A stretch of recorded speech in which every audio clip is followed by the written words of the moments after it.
All right. Hello, everybody out there on the ABC15 Facebook page. Thank you so much for joining us this afternoon for this conversation regarding the Red for Ed movement. Of course, those demonstrations really hitting a fever pitch here in our state 3 years ago with that massive march on the Capitol.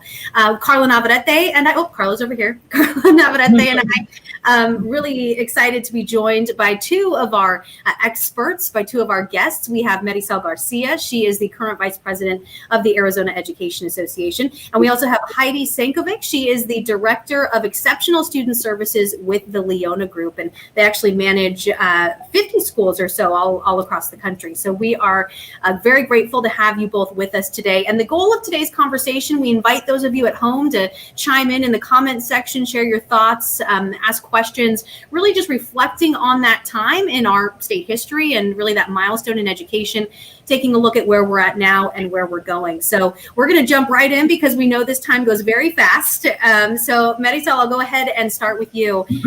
When we think back about that time 3 years ago, can you just take us back? What was that like for you and for your organization seeing that happen at the Capitol?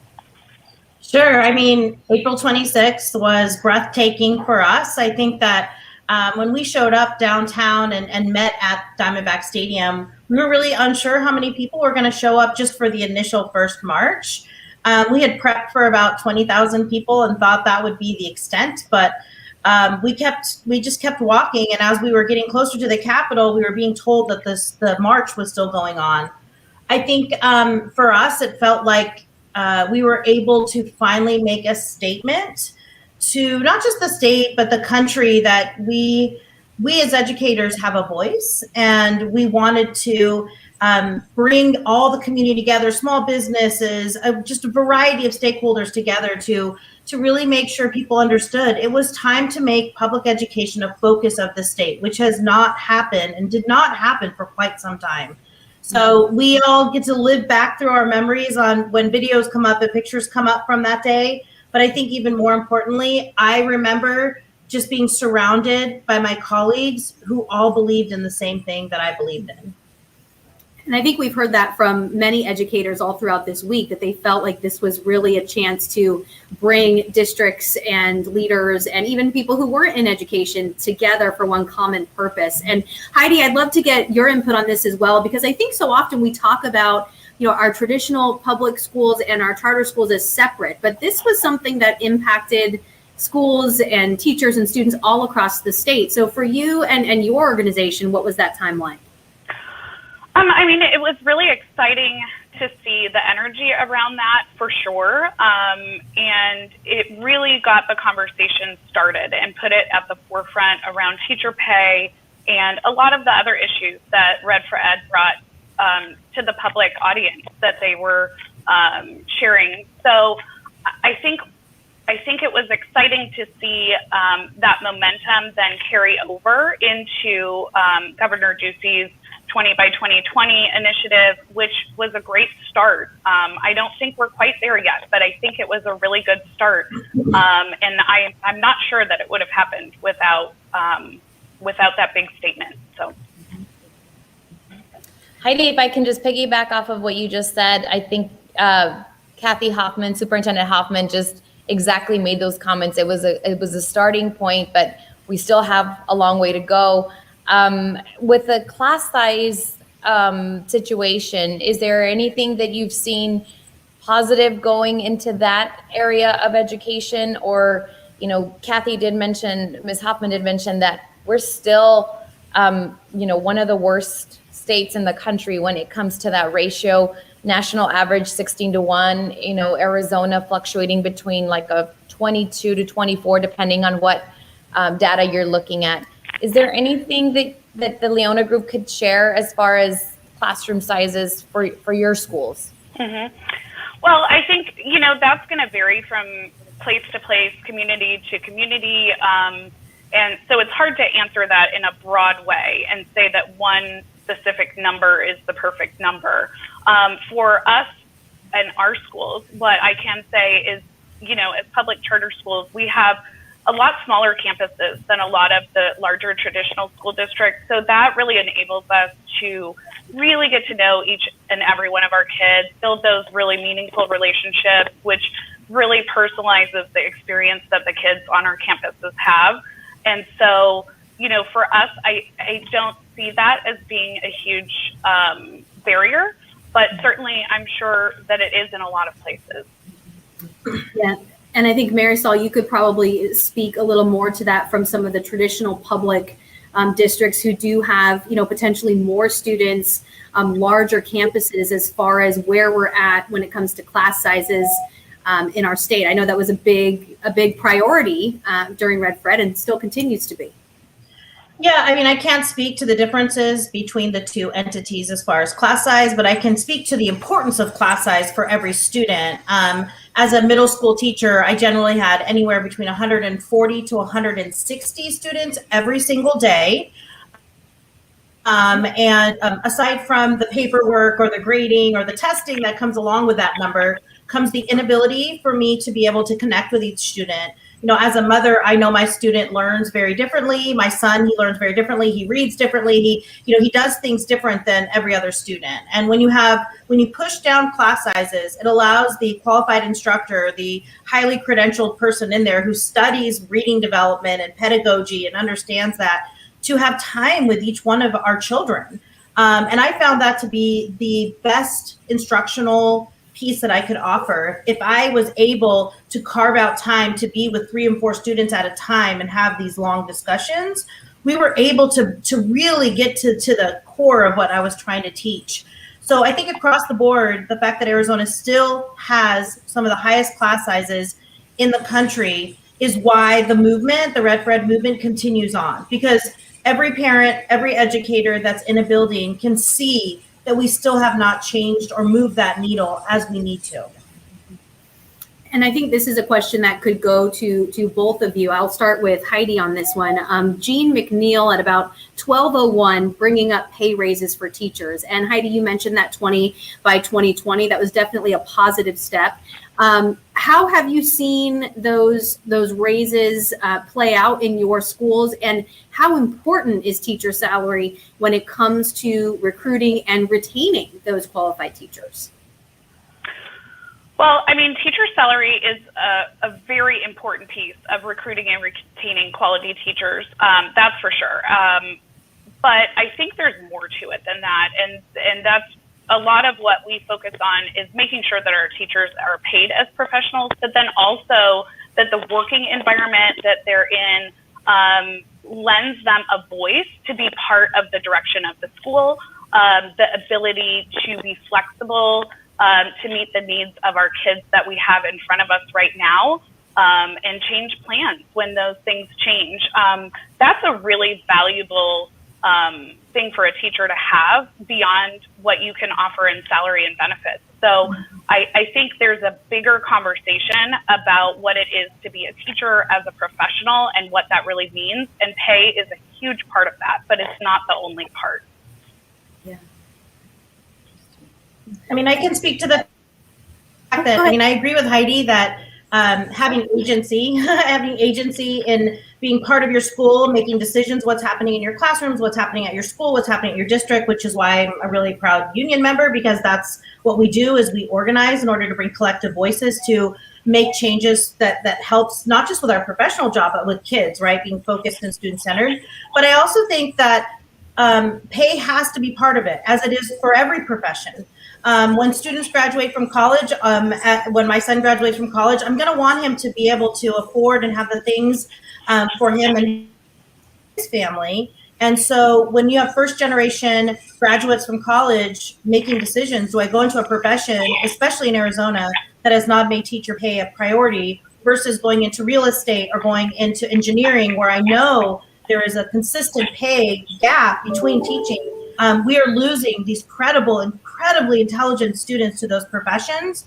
I think that's why our organization, as well as others, work to put the Invest in Ed initiative on the ballot, because we knew that if we could at least deal with teacher pay and educator pay, that would be something that would be done. And then we could start having the broader conversations, the strategic long-term conversations about what needs to change in the system to keep people in the profession so that we don't have to recruit, right? Having retention as one of the focuses of great, strong schools, and then come to, then we don't have to recruit as many people because we're keeping them there and they're staying and being consistent for these families in our communities that rely on schools to be the center point of their community. One thing that Kathy Hoffman mentioned to us last night, and I thought that was really key, and I didn't really knew the true essence of this, but she said, the 20 by 20 program didn't include, it was very selective. It included those certified teachers, but it didn't include the paraprofessionals, the therapists, the teachers' aides, and all of the other educational components that go into a classroom. And so it focused solely on the teachers, but there's a lot that goes into a student's daily activities that impacts who they are and what they can be. And so leaving all of those other professions on the side didn't really help bring us up to the level that we needed to be. And I thought that was very, very interesting for her to mention. And I was wondering, Marisol, if you could comment on that, especially with our special needs population. We know that I have a son who's special needs, so I know what is needed. And we talk about speech therapy and physical therapy, he goes to a resource teacher. And so all of those other professions really help make his educational experience what it needs to be. Yeah, I think that that's actually one of the long-lasting, amazing things from the movement that was started in 2018 is it wasn't just teachers, it was educators.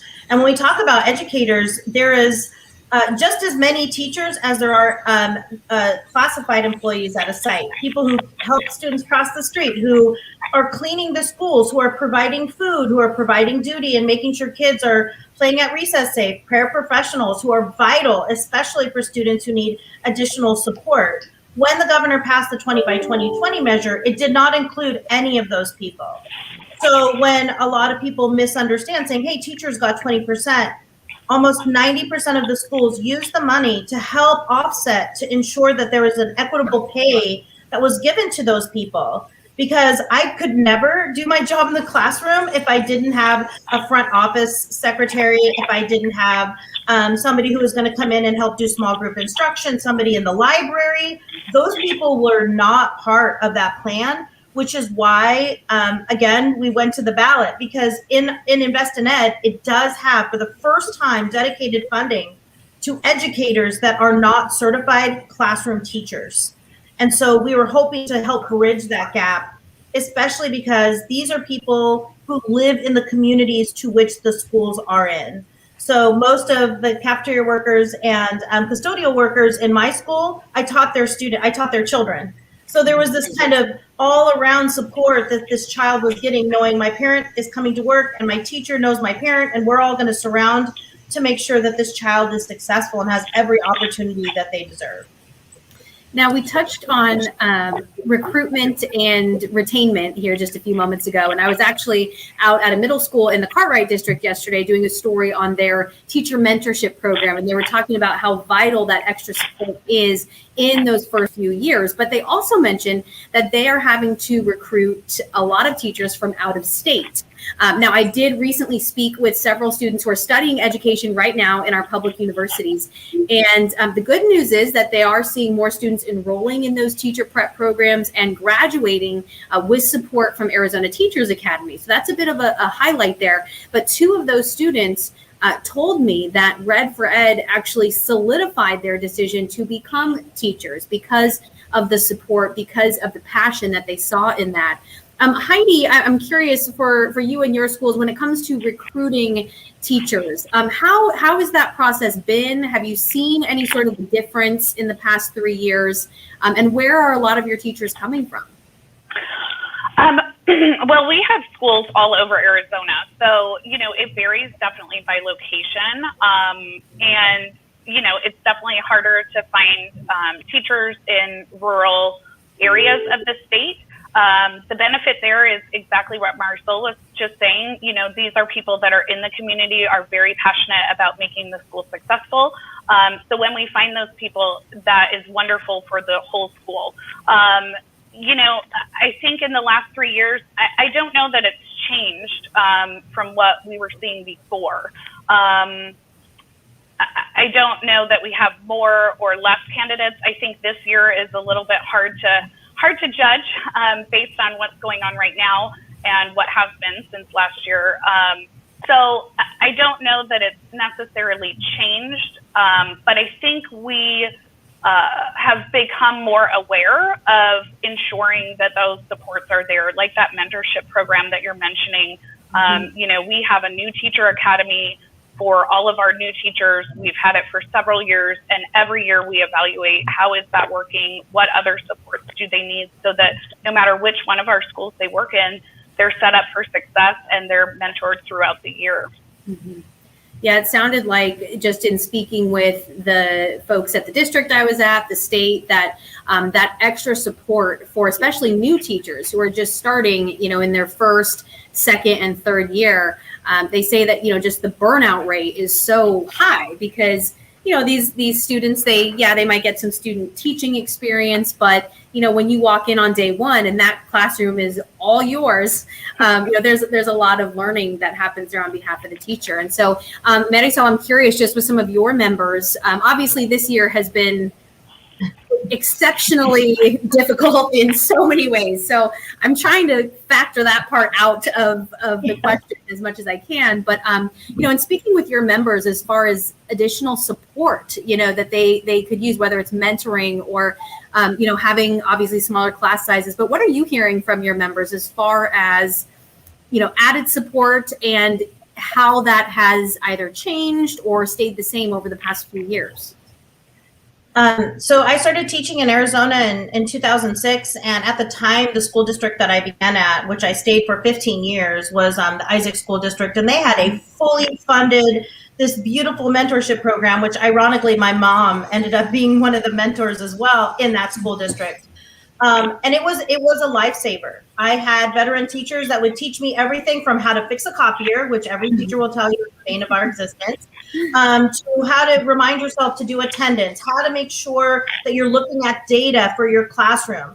In a university, you can kind of talk about it at a 5,000 foot level, but once you're in a classroom at a specific site and they have their own culture, you're able to really learn that. And unfortunately, since 2008, with the legislature cutting, what they've had to do, most districts, is cut those mentorship programs. And the districts have had to make, really difficult decisions on, do we continue to have a mentorship program, or do we continue to fully fund kindergarten? Because kindergarten is still not even fully funded. So, they're making these really difficult, critical decisions prior to COVID.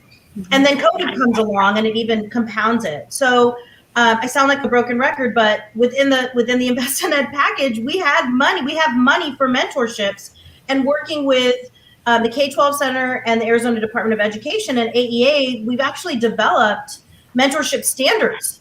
So schools can have, this is what needs to get done, and then they can apply for a grant and get this grant that will go into to help allow that program to be successful. The second part of mentorship programs that are great, and I'm sure Heidi agrees, is sometimes it's difficult for really qualified, quality educators to see a growth in their profession. Either they stay a classroom teacher or they go to become an administrator. But with the mentorship programs, they're able to see, you can say, I want to be a mentor and get paid, and then you stay in the profession longer, and we have access to the vital background and experiences that they have, and they're able to support new teachers. So it's a career path that there are very few in Arizona.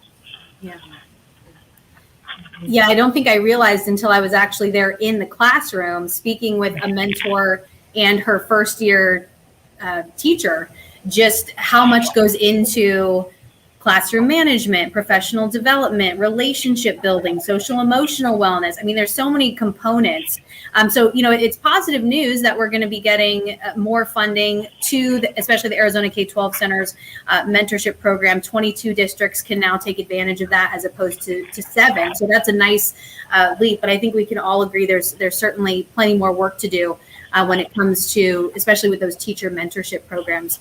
I know that this is mostly centered on Red for Ed, but I don't think we can talk about education without at least touching on the pandemic and, everything that that Carla and I and schools and students and teachers have been immersed in for the past year. Heidi, I'll start with you, and for the Leona group specifically, when you look back over this past year, the changes that have happened, what do you think that your group is taking away from this experience as you go forward into another school year next year? What sorts of things have you guys learned? What sorts of things maybe will stick around as far as changes you've implemented? I'd love to hear your feedback.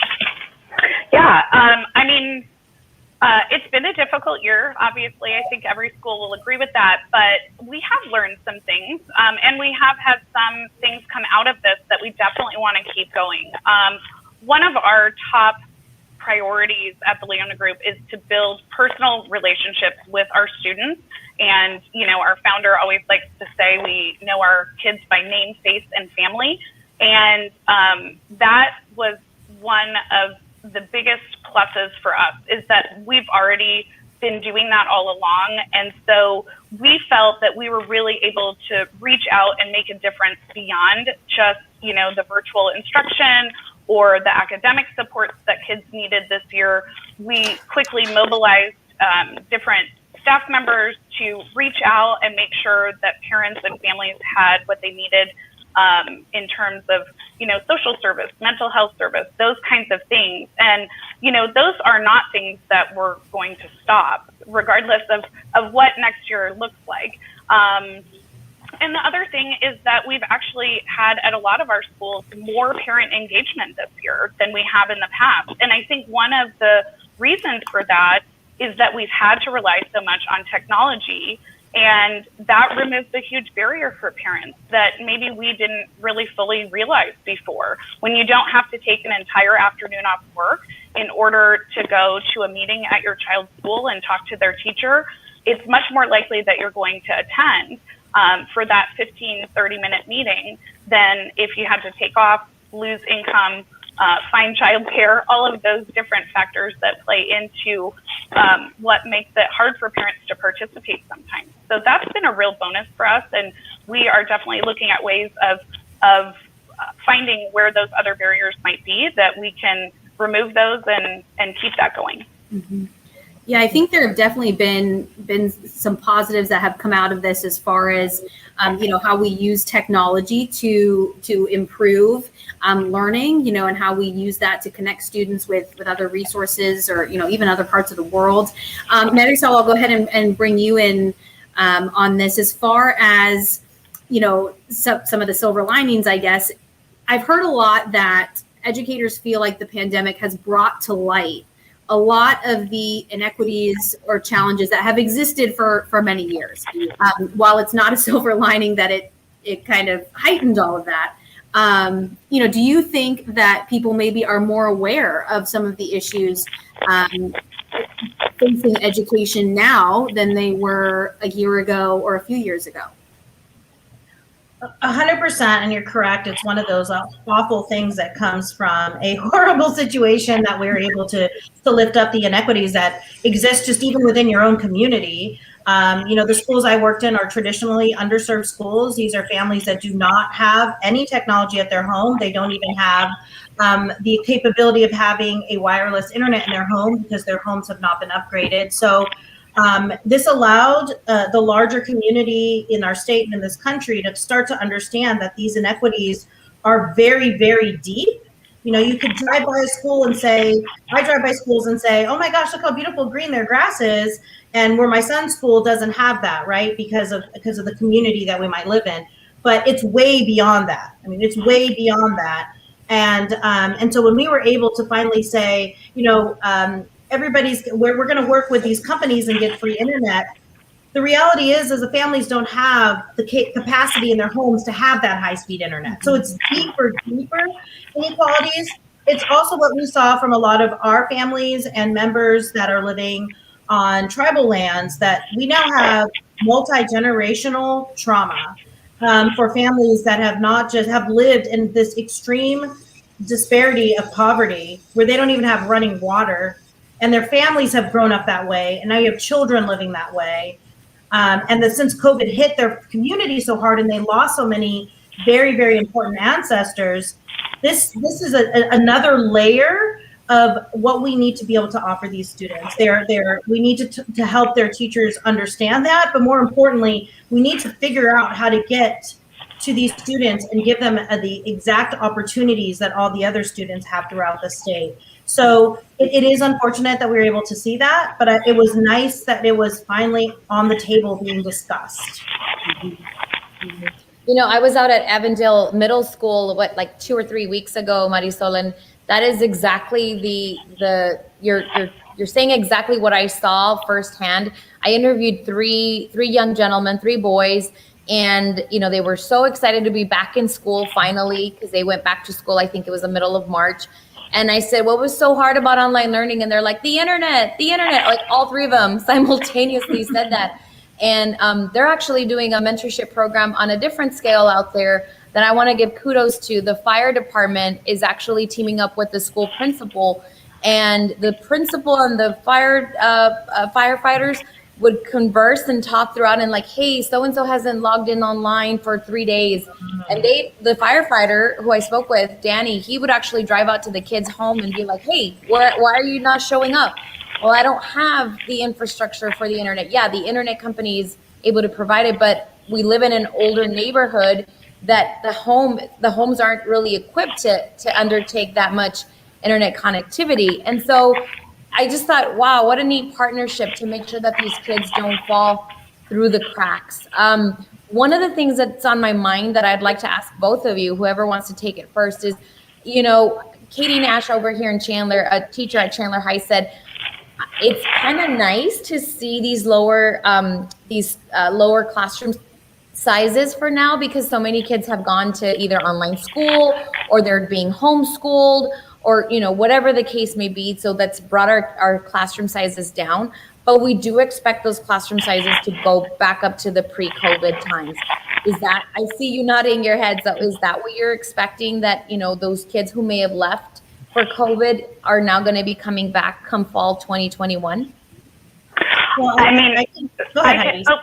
Mm-hmm. I can only speak for us. You know, we have a lot of students who we are, you know, actively looking for, just like that partnership that you're talking about with the fire department.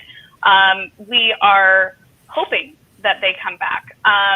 We are doing our best to reach out to our families and figure out, you know, what has this year been like for them? Are there barriers to them coming back to school? And if so, how can we work around those? You know, I think about a lot of our high school students who have had to, you know, quit school to care for their younger siblings or go into work to help support their families. I think about the kindergarten kids who, you know, were supposed to start kindergarten this year and sat the year out. And so what can we do to bring those kids back in? I think, you know, the classroom size discussion is certainly valid, but I think that comes after, you know, acknowledging that we have a lot of kids who kind of fell off the radar, and we want them back in school. We want to help them be successful and get back on track.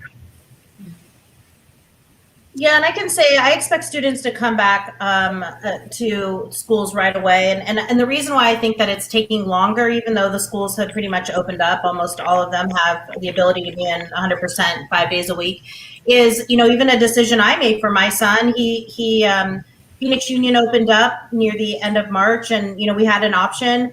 But our family has gotten into a groove where every morning we wake him up. He takes a shower, he sits down, we help with his homework, he has lunch. My parents come over and help him. We've gotten into this groove that to disrupt that near the end of the school year makes sense for him to finish out the school year, take some time to kind of break, and then go back his sophomore year. So he's a freshman who's never even stepped foot on his high school. He has no idea what it's like to go from classroom A to classroom B, to put on a backpack, right?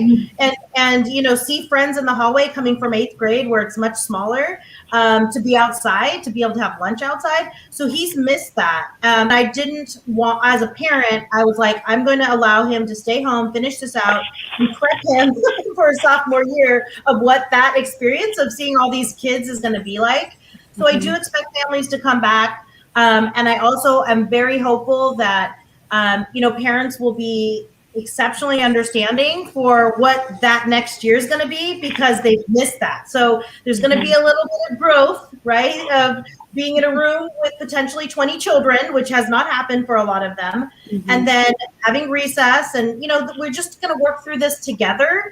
And I think we're going to be okay as far as getting students back. It's going to take a lot of effort, a lot of personal connection. I know at the beginning of my school years in Isaac, we used to go out the week before school started and leave little door hangers at every door in the community to remind them, school starting, don't forget. It was like a little campaign. So that way we could meet people and meet families. And that's how I actually got my puppy, because one of my students' parents were like, hey, does anybody want a puppy? And I was like, so that's how, we were out in the community really engaging them to come back. And I can guarantee you school districts will be doing the same in the fall. And, Anna Avila at 12:30, she commented, she said, we're homeschooling and we plan to let him finish out this year at home. So kind of, mirroring what you just said there. I'm going to touch on a touchy subject but I'm going to say it. With the routine that we set ourselves to, I have 3 kids, all elementary age. And when the mask, rescinding on the mask mandate came about, it was like another thing that we had to, whether you're on the mask side or no mask, whatever it is, it was just like, we have our groove. And so for that to be brought up, it was like, oh gosh, here comes the letter from the principal. What is she going to say? What is her school going to do? And it's hard, because we are creatures of habit, and as parents and as children, we get used to a routine. And so breaking off whatever little routine it is, it's monumental. So I hear you, Marisol, with, especially him being a freshman and that introductory into high school. I'm thinking about those kindergartners, you know what I mean? To all of a sudden go into the kindergarten classroom in March. I want them to have that full year and have that 1 year to really enjoy it for what it is. Yeah. And I think that's actually where, the numbers show a lot of students either didn't ever show up or kind of dropped off, was that K through 2 right there. Parents either not starting their kids in kindergarten or choosing to homeschool, or, going to start a year later. So it'll be interesting to see how those numbers play out once the year actually gets going. And Carla, I know you recently did a story with one of our districts about how they are going about tracking down some of these students who have kind of fallen off the map. And you went out with them, right? Well, they were literally pounding the pavement. Yeah, and kudos to Larry. He's a principal over at South Point High School in the South Phoenix area. Oh my goodness, what a lovely principal that connects with parents. He let us follow him around as he was just trying to get kids to come back to the classroom. And Heidi, you mentioned that, and I wanted to bring that up. I think right now the state of Arizona estimates anywhere between 38,000 to 50,000 students that are, the state is not calling them this, but they're kind of ghost students. Like, they've either not shown up to high school and not finished off. And as Heidi, as you mentioned, Larry saw that a lot, that these kids are all of a sudden have to be at home caring for their siblings because mom and dad have to go to work, or they've become, a financial provider to the family household. And so they're 17 years old, 16 years old, about to graduate, and they just need a few more classes. And so really the state is also going to unveil a program to kind of bring those students back into the classroom to really finish out that last semester, so that you don't go on with life without that, without your degree, knowing how important it is. And then the state of Arizona is also telling us that they do see that most of those numbers, 40%, are those kindergartners that didn't enroll, that mom and dad said, you know what, we're just going to wait for it. My sister taught kindergarten. She teaches first grade now, but she taught kindergarten. And she always tells me, she's like, when in doubt, just hold them back. It's perfectly fine. And so I think, a lot of parents had that decision to make this year with the kindergartner. I didn't, but I think had I been the mother of a kindergartner, I think I may have been like, you know what, we're just going to keep it home for a little bit and wait it out and start, 2021, 2022 school year. Yeah. Well, we have about 10 minutes or so left. So just to kind of bring us full circle and back to, the Red for Ed movement, that big march we saw 3 years ago. Just to kind of wrap us up here, Marisol, I'll go ahead and start with you. As we move forward now, how would you characterize the Red for Ed movement right now and priorities going forward? Sure. I mean, I think the movement is still strong. We're all kind of trying to survive this pandemic. I think we showed how we're still holding it together and still pushing forward and showing our power by what happened during the summer by us collecting signatures to get onto the ballot, and even more so to be able to convince and remind parents and community leaders. Remember us? We were the guys downtown in red with the big, huge signs that we want to be able to still meet our goals. And so along with our goals really is we need to talk about class size. We need to talk about professionalism and being treated as professionalism. I think that what we saw in our organization is a brand new group of leaders who are now actively involved and wanting to have and work with the legislature to come up with creative ideas to how to fix the funding issues. And then when the pandemic hit, and through this pandemic, I think that educators cannot be applauded for the amazing work that they were able to do and continue to do. They are working from home. They're working in classrooms with half the kids at home sometimes, and we call them Zoomies and Roomies, right? Mm-hmm. Where you're doing 2 classrooms at the same time. They all have ring lights now that they purchased on their own. A lot of them purchased a lot of these things. That shouldn't be happening. Just like with every other profession, you should be given those items to make sure you're able to do that quality work. And we will continue, all of the organizations involved in Red for Ed will continue to lift up teacher voices when it comes to any decisions, and educator voices, any decisions that are made that are going to impact our profession and our students. We are going to continue to demand that we're at the table, which is what we did 3 years ago. We have not forgotten that, and we're going to keep fighting for that. Mm-hmm. And I just want to interject real quick. Alice Pulliam at 12:35 saying, recognizing the online students that have done excellent this year and asking for some of those numbers. I don't have hard data on that, but I can tell you just in speaking with families and teachers that some students have done well in this environment, and that a lot of districts are looking at potential options to continue providing this type of remote or virtual setup for students going forward. Now, most of the districts I've spoken with who are considering that would make it its own, kind of online academy or its own virtual type program. And we've seen this in some of our charter schools as well, rolling out these virtual opportunities so that you don't have teachers online, with their Zoomies and Roomies at the same time, because that is a lot for anybody. But yes, Alice, we do have to recognize that, not all online hasn't been all bad for everybody, that some students and some families have really enjoyed that freedom and done well with it. So again, no hard numbers, but I can just tell you in speaking with families that is the case. So thank you for bringing that up. Carla, was there anything else that we wanted to touch on before we wrap up for today? No, I think I'm good. I just want to thank the ladies who came and joined us today, Marisol Garcia, Heidi Sinkovic. Thank you for being with us. Thank you for sharing and enlightening us and keeping up with all our students. I know that, Heidi, you and I were mentioning, school's about to wrap up, about another 4 weeks left. Marisol, I don't know, how many weeks do you have left of school? Yeah, we have about 4 weeks left, almost end of May, before Memorial Day. So teaching with grace, at least these last couple of weeks as we head into the summer months, and, wishing the very best for our students and for your students, both of you, in your respective careers. Yeah, and as we go forward, of course, we have lots of special content slated.